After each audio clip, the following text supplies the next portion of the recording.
Any member of the University of Kansas community automatically becomes a Jayhawk. Today, the mythical bird has a friendly appearance, but what does this popular mascot really represent? Since 1912, when the Jayhawk became the official mascot of the University of Kansas, its countenance has undergone several transformations. There is evidence of another kind of Kansas Jayhawk, a militant and even vengeful one, having nothing to do with chants and cheers or the rivalry in sports.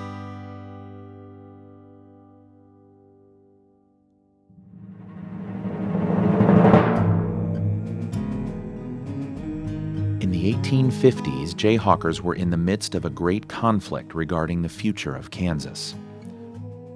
The territory had become a battleground, attempting to resolve a fundamental question: would Kansas become a free state or a slave state? The result was the national crisis of Bleeding Kansas. One of the early settlers, James H. Lane, came with impressive political and military credentials. He had been a U.S. congressman, lieutenant governor of Indiana, and an officer in the Mexican War. He was, above all, a powerful and charismatic speaker.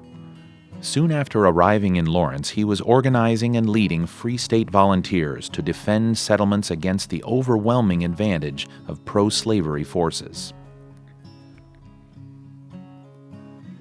August Bondy was a veteran of the 1848 Revolution in Vienna. As one of John Brown's fighters, he observed Lane inspiring a Free State contingent to drive out the pro-slavery men from the territory. In the winter of 1857, Bondy heard Lane urging on his troops. As the Irish Jayhawk with a shrill cry announces his presence to his victims, so must you notify the pro-slavery hellhounds to clear out, or vengeance will overtake them. Jayhawks remember, vengeance is mine, saith the Lord, but we are his agents. Bondy commented on Lane's speech. So originated the name Jayhawks, afterwards applied indiscriminately to all Kansas troops. Of all the 150 in and around the schoolhouse that night, I am the only survivor. The label of Jayhawk was not entirely Lane's invention. One of his fighters, the Irishman Pat Devlin, claimed that this bird actually existed in Ireland. His description was of a cruel raptor. When the Jayhawk catches another bird, he said, it strangles it to death, just like a cat does to a mouse. What others called foraging off the enemy, Devlin called Jayhawking.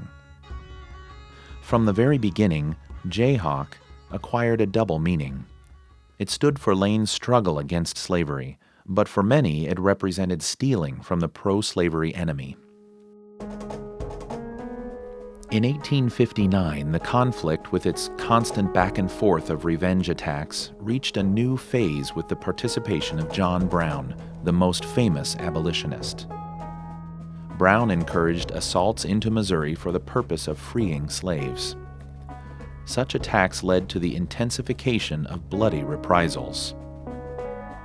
In that same year, a serialized novel titled Jayhawker appeared in the Lawrence newspaper Herald of Freedom.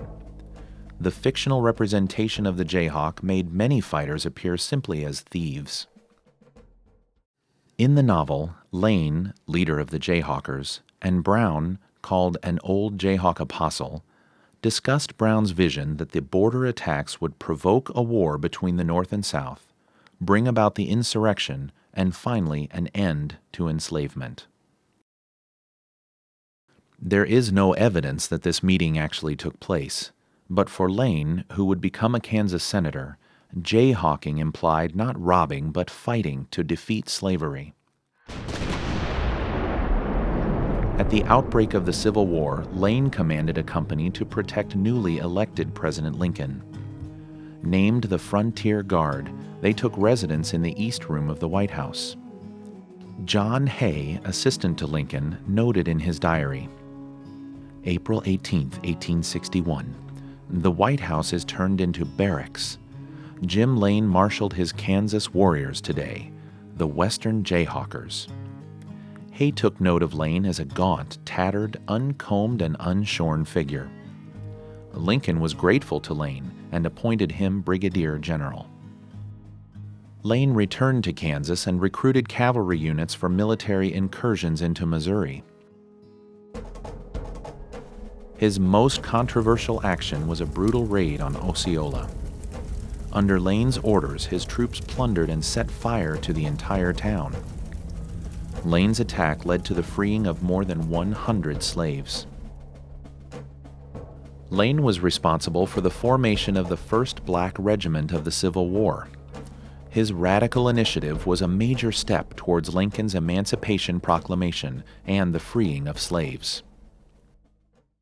The views on Lane's contributions are sharply divided. To many contemporaries, he was a hero. Lane was the flamboyant speaker who could excite to action. They forgave him for his brutal tactics and the pillaging by his fighters. He also had many enemies who portrayed him as a bloodthirsty warrior. These contradictions were typical for the times.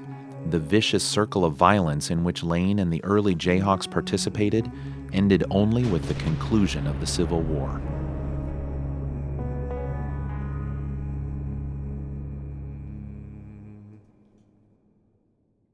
What has survived from the legacy of the historical Jayhawk, Lane, and Bleeding Kansas?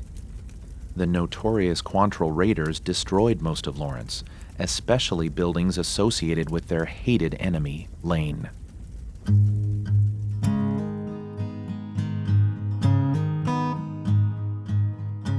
One structure, however, a stable that Lane had built on the highest point of his property, survived.